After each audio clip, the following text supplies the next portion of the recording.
जैसा कि हम लोग लास्ट क्लास में ब्रीदिंग के बारे में बात किए थे, जिसमें हम बताए थे कि ब्रीदिंग हम लोग दो स्टेप में क्या होता है, कंप्लीट होता है। ठीक है, अच्छा उससे पहले हम लोग लंग्स के बारे में बातें कर लिए थे।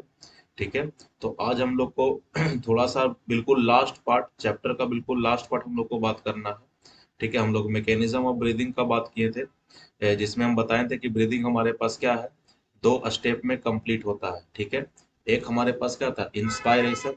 अब एक हमारे पास क्या था, एक्सपायरेशन। ठीक है, इंस्पायरेशन का मतलब क्या था, एयर को इनहेल करना इंस्पायरेशन कहलाता है, और एयर को एक्सहेल करना एक्सपायरेशन कहलाता है। ठीक है, अब इसी इंस्पायरेशन और एक्सपायरेशन को क्या करना, डिटेल में हम लोग को समझना है। ठीक है, तो हम शुरू करते हैं इंस्पायरेशन और एक्सपायरेशन को।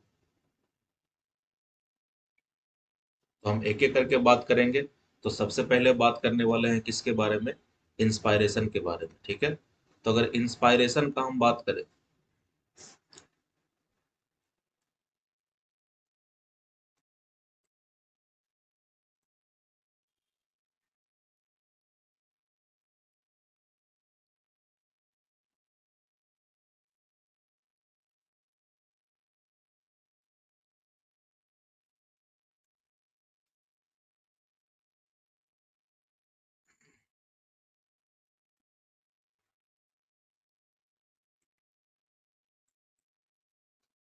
ठीक है, तो यहाँ से हम लोग का आगे कहानी क्या करेंगे, शुरू करेंगे और बात करेंगे इंस्पायरेशन का। तो सबसे पहले हेडिंग लगा लेते हैं, इंस्पायरेशन। ठीक है,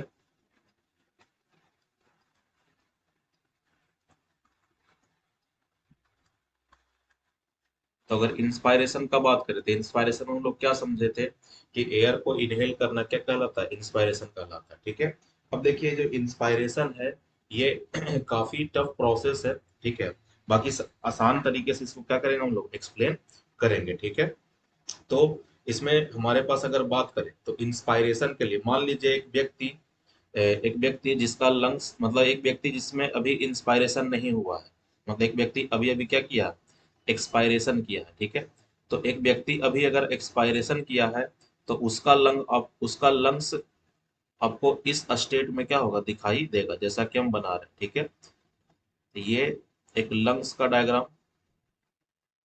ठीक है, ऐसा, ये ऐसा। ठीक है, इस तरह से। अच्छा, लंग्स के जस्ट नीचे यहाँ पर क्या होता है, डायाफ्राम होता है। ठीक है, एक डोम शेप स्ट्रक्चर होता है, मसल्स का बना हुआ, जिसको आप क्या बोलते हैं, डायाफ्राम बोलते हैं। ठीक है, ये डायाफ्राम। अच्छा, ये डायाफ्राम क्या होता है, ये डायाफ्राम कनेक्टेड होता है हमारे लंग्स से। ठीक है, इस प्रकार से, ऐसा। अब समझिए इस डायाफ्राम के नीचे कौन है, इस डायाफ्राम के नीचे यहाँ पे मसल्स होता है। ठीक है, जिसको आप एब्डोमिनल मसल्स कहते हैं। ठीक है, तो यहाँ पे कौन होता है, मसल्स है, इसको हम क्या बोल रहे हैं, एब्डोमिनल मसल बोल रहे हैं। ठीक है, तो ये हमारे पास क्या है, एब्डोमिनल मसल्स है। अच्छा, ये एब्डोमिनल मसल्स क्या है, इस तरह से डायाफ्राम से कनेक्टेड होता है। ठीक है, अब सारा कहानी यहीं पर क्या है, है हमारे पास। ठीक है, अच्छा इसके ऊपर, जस्ट इसके ऊपर, लंग्स के ऊपर क्या है, इस तरह से रिब केज है। ठीक है, यहाँ पे इस रिब केज में क्या होता है, मसल्स होता है, इसको कोस्टल मसल्स बोलते हैं। ठीक है, दो तरह के मसल्स है, एक्सटर्नल कोस्टल मसल और इंटरनल कोस्टल मसल्स। ठीक है, तो यहाँ पे भी हमारे पास इसको रिब मसल्स सिंपल हम बोल देते हैं, रिब मसल्स।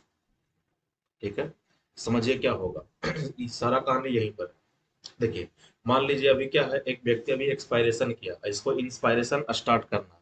तो इंस्पायरेशन में सबसे पहले क्या होता है, अगर हम बात करें तो इंस्पायरेशन के लिए सबसे पहले क्या होगा, जो एब्डोमिनल मसल से क्या करता है, कॉन्ट्रैक्ट करता है। ठीक है, अब जैसे ही एब्डोमिनल मसल्स कॉन्ट्रैक्ट करेगा, एब्डोमिनल मसल सिकुड़ेगा।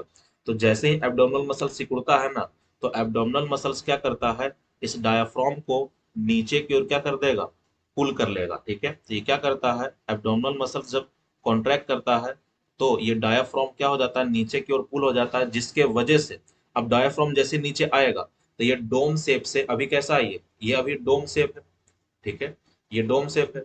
जैसे हमारे पास क्या होता है, डायाफ्राम नीचे आएगा तो डायाफ्राम कैसा हो जाएगा, फ्लैट हो जाएगा, ठीक है। अच्छा, जैसे ही डायाफ्राम फ्लैट हुआ, किस प्रकार से हो जाएगा, कुछ इस प्रकार से डायाफ्राम क्या हो जाता है, फ्लैट हो जाता है, ठीक है।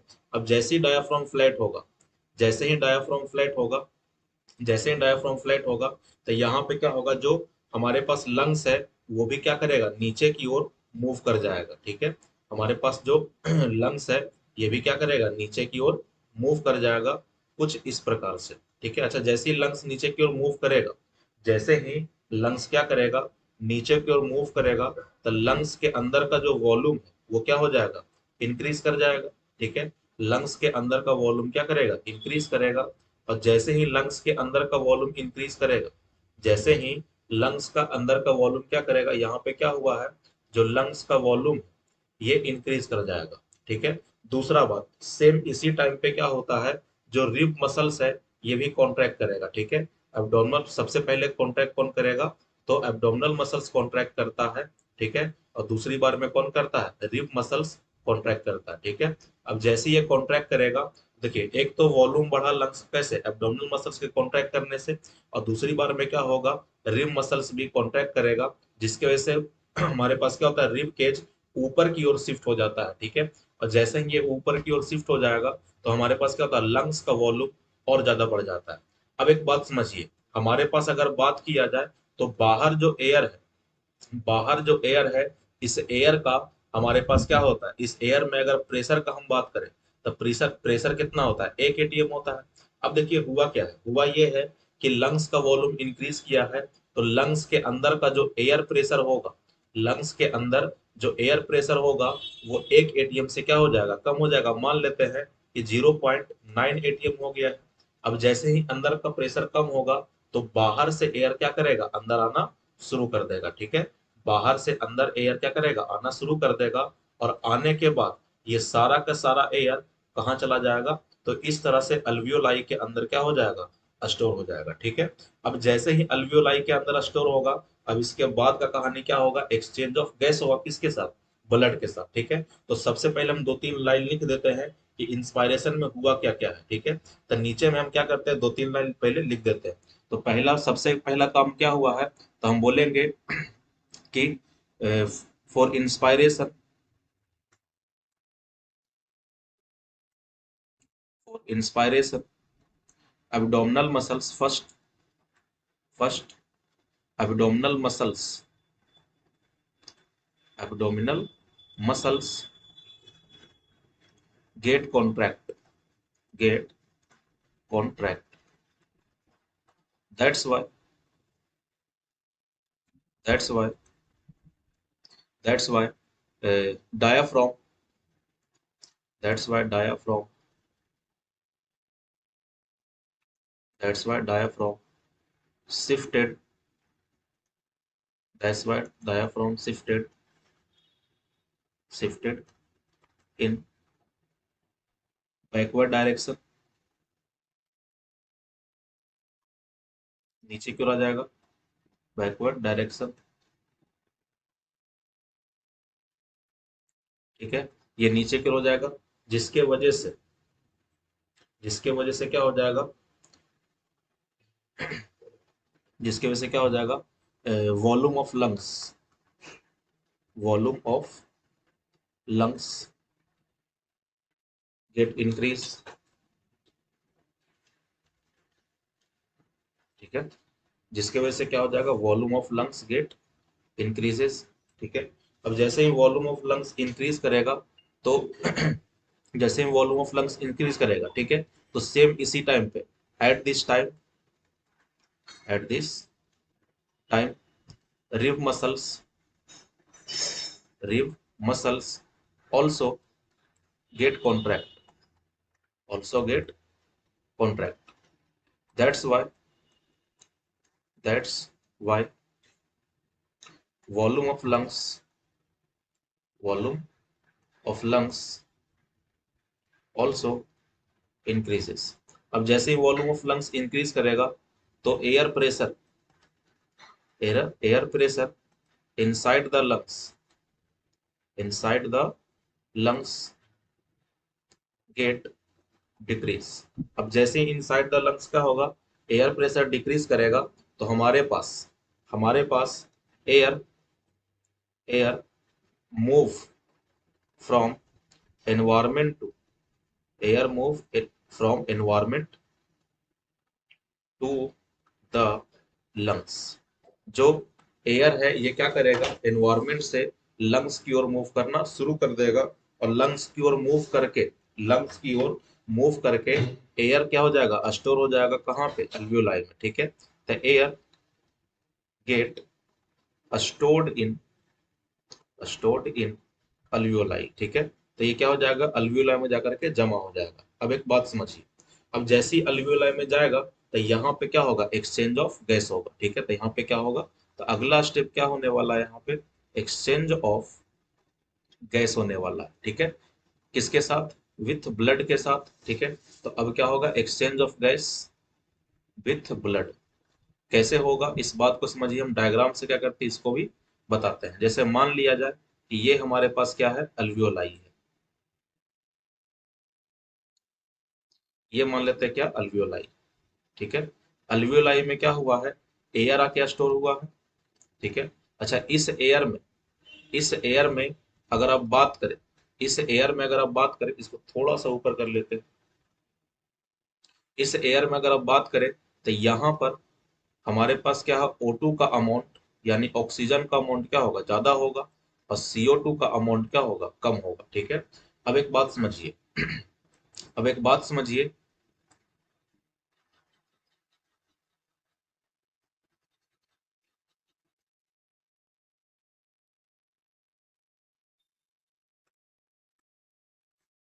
अब एक बात समझिए, यहाँ पर होता क्या है ना, यहाँ पर होता क्या है, देखिए, ये जो अल्वियोलाई है, इस अल्वियोलाई के चारों ओर क्या होता है, ब्लड वेसल्स बिल्कुल लिपटा हुआ होता है। ठीक है, तो हम इस ब्लड वेसल्स को ना नीचे दिखाएंगे। ठीक है, यहाँ पर बस एक समझाने के पर्पज से इस तरह से हम क्या कर रहे हैं, दिखा रहे हैं, बाकी इस तरह से होता नहीं है।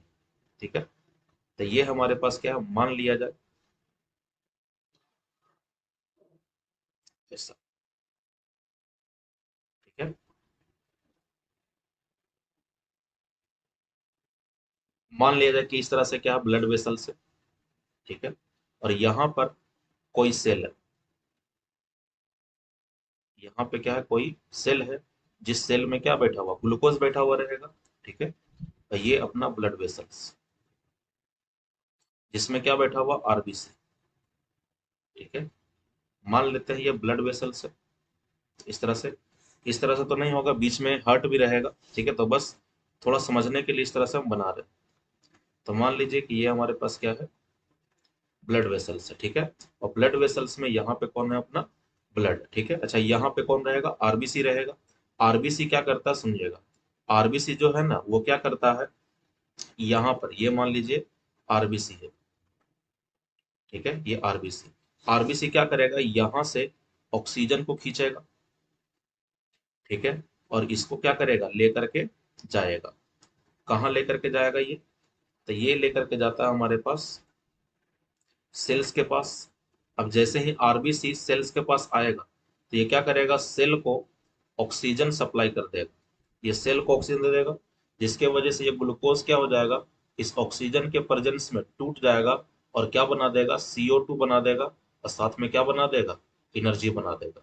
अभी जो एनर्जी है ये क्या हो जाएगा, हमारे पास सेल के द्वारा यूज कर लिया जाएगा, और ये जो CO2 है ये वापस आरबीसी में क्या कर दिया जाएगा, थ्रो कर दिया जाएगा। ठीक है, तो अब ये क्या होगा, ये जो आरबीसी है ये आरबीसी क्या करेगा, इस CO2 को लेकर के जाएगा कहाँ, वापस लंग्स तक। अब मान लेते हैं कि यहाँ पे आरबीसी आया है, जिसमें क्या है, CO2, तो ये क्या करेगा, CO2 को देगा, और इस तरह से O2 को लेगा, और इस तरह से एक्सचेंज करते रहेगा। ठीक है, तो ये हमारे पास क्या है, एक्सचेंज ऑफ गैस। अच्छा यहाँ पर क्या हो रहा है, एक्सचेंज ऑफ गैस हो रहा है, ये जो दिखाई दे रहा है इसी को हम क्या बोल रहे हैं, एक्सचेंज ऑफ गैस बोल रहे हैं। ठीक है, अच्छा एक्सचेंज ऑफ गैस किस किस प्रोसेस से होगा, तो ध्यान रखिए यहाँ पर जो एक्सचेंज ऑफ गैस होता है वो डिफ्यूजन के प्रोसेस से होता है। ठीक है, तो यहाँ पे इस तरह से क्या होता है, एक्सचेंज ऑफ गैस होते रहता है। अब देखिए क्या होगा, जैसे ही एक्सचेंज ऑफ गैस हुआ, तो यहाँ से अल्वियोलाई से आरबीसी में कौन आया, हमारे पास O2 आया। ठीक है, और आरबीसी से CO2 कहाँ चला गया, अल्वियोलाई में, ठीक है। तो अब स्टेप करना है क्या हम लोग को, एक्सपायरेशन। लेकिन उससे पहले दो टर्म यहाँ पे समझाना चाहते हैं। एक सबसे पहला टर्म है ऑक्सी हीमोग्लोबिन, ऑक्सी हीमोग्लोबिन, ठीक है। तो एक टर्म हम आपको बताना चाहते हैं, कौन सा, ऑक्सी हीमोग्लोबिन। ऑक्सी हीमोग्लोबिन किसको बोलते हैं समझिए। हमारे पास जो आरबीसी होता है, ये हमारे पास जो आरबीसी है, इस आरबीसी के अंदर क्या होता है ना, आयरन का बना हुआ एक स्ट्रक्चर, जिसको हम क्या बोलते हैं, हीमोग्लोबिन बोलते हैं, ठीक है। इस स्ट्रक्चर को हम क्या बोलते हैं, हीमोग्लोबिन बोलते हैं, ठीक है। अच्छा, इसी हीमोग्लोबिन की वजह से जो ब्लड का कलर कैसा होता है, रेड होता है, ठीक है। अच्छा, एक बात ध्यान रखिए, हीमोग्लोबिन का काम क्या है, सॉरी आरबीसी का मेन काम क्या है, ऑक्सीजन को ट्रांसपोर्ट करना, ठीक है। आरबीसी का मेन काम क्या होता है, ऑक्सीजन को ट्रांसपोर्ट करना। किसके हेल्प से, हीमोग्लोबिन के हेल्प से। अच्छा, एक हीमोग्लोबिन से चार गैस का मॉलिक्यूल क्या हो सकता है, जुड़ सकता है, ठीक है। तब समझिए, यही बात आपको बताना चाहते हैं। हमारे पास क्या हुआ है, लंग्स के लंग्स के पास देखिए, लंग्स के पास क्या हुआ है ना, जो हीमोग्लोबिन, लंग्स के पास क्या हुआ है, जो हीमोग्लोबिन है, ये हीमोग्लोबिन लंग्स के पास क्या हुआ है, जो हीमोग्लोबिन है, ये जुड़ा है किसके साथ, ऑक्सीजन के साथ। और जैसे ही हीमोग्लोबिन ऑक्सीजन के साथ जुड़ जाएगा, तो इसी को हम क्या बुलाते हैं, ऑक्सी हीमोग्लोबिन। इसी को हम क्या बोलते हैं, ऑक्सी हीमोग्लोबिन बोलते हैं, ठीक है। तो अगर हम बात करें ऑक्सी हीमोग्लोबिन का, तो ऑक्सी हीमोग्लोबिन बनता कहाँ है, तो हम बोलेंगे इट फॉर्म एट लंग्स, ठीक है। तो ये लंग्स के पास बनता है। जबकि एक और टर्म हम बताते हैं, कार्बोक्सी हीमोग्लोबिन, ठीक है। सेकेंड टर्म है कार्बोक्सी हीमोग्लोबिन। कार्बोक्सी हीमोग्लोबिन किसको बोलते हैं, तो कार्बोक्सी हीमोग्लोबिन बोलते हैं जब जब हीमोग्लोबिन जब हीमोग्लोबिन किसके साथ जुड़ जाए, कार्बन डाइऑक्साइड के साथ। तो इसको हम क्या बोलते हैं, कार्बोक्सी हीमोग्लोबिन, ठीक है। इसी को हम क्या बोलते हैं, कार्बोक्सी हीमोग्लोबिन बोलते हैं, ठीक है। तो कार्बोक्सी हीमोग्लोबिन किसको बोलते हैं, जब हीमोग्लोबिन किसके साथ जुड़ जाए, कार्बन डाइऑक्साइड के साथ। तो इसको हम क्या बोलते हैं, कार्बोक्सी हीमोग्लोबिन। या कार्बोक्सी हीमोग्लोबिन कहाँ बनेगा, एट सेल। तो सेल के पास क्या बनता है, कार्बोक्सी हीमोग्लोबिन। और लंग्स के पास क्या बनता है, ऑक्सी हीमोग्लोबिन, ठीक है। तो ये कहानी कब होता है, आफ्टर इंस्पायरेशन, ठीक है। अब इंस्पायरेशन हो गया, एक्सचेंज ऑफ गैस हो गया। अच्छा, एक्सचेंज ऑफ गैस के दौरान क्या हुआ है, जो आरबीसी है, वो CO2 किसको पहुंचा दिया हमारे पास, अल्वियोलाई को, ठीक है। यानी कि अब लंग्स के अंदर क्या भर चुका है, लंग्स के अंदर कार्बन डाइऑक्साइड आ चुका है, ठीक है। तब इस कार्बन डाइऑक्साइड को निकालना क्या बहुत ही जरूरी है। तो अब क्या होगा, सेकेंड स्टेप, जिसको आप क्या बोलते हैं, एक्सपायरेशन, ठीक है। तो अब बारी है किसका, एक्सपायरेशन का। तो एक्सपायरेशन में क्या होगा, सेम वही प्रोसेस चलेगा, बस उल्टा चलेगा, ठीक है। क्या होगा देखिए, इंस्पायरेशन के दौरान हमारे लंग्स का स्टेट क्या था, इंस्पायरेशन के दौरान हमारे लंग्स का स्टेट कुछ ऐसा था कि हम लोग का जो लंग्स है वो इस प्रकार से है, ठीक है। और लंग्स के नीचे जो हमारे पास जो डायाफ्राम था, हमारे पास जो डायाफ्राम था, वो डायाफ्राम इस तरह से सीधा हो गया था, ठीक है। हमारे पास स्ट्रेट हो गया था इस तरह से। क्यों हो गया था, क्योंकि हमारा जो हमारे पास जो रिब मसल्स है, हमारे पास जो रिब मसल्स है, ये कॉन्ट्रैक्टेड था। इसके साथ साथ जो एब्डोमिनल मसल्स था, ये भी हमारे पास क्या था, कॉन्ट्रैक्टेड था, ठीक है।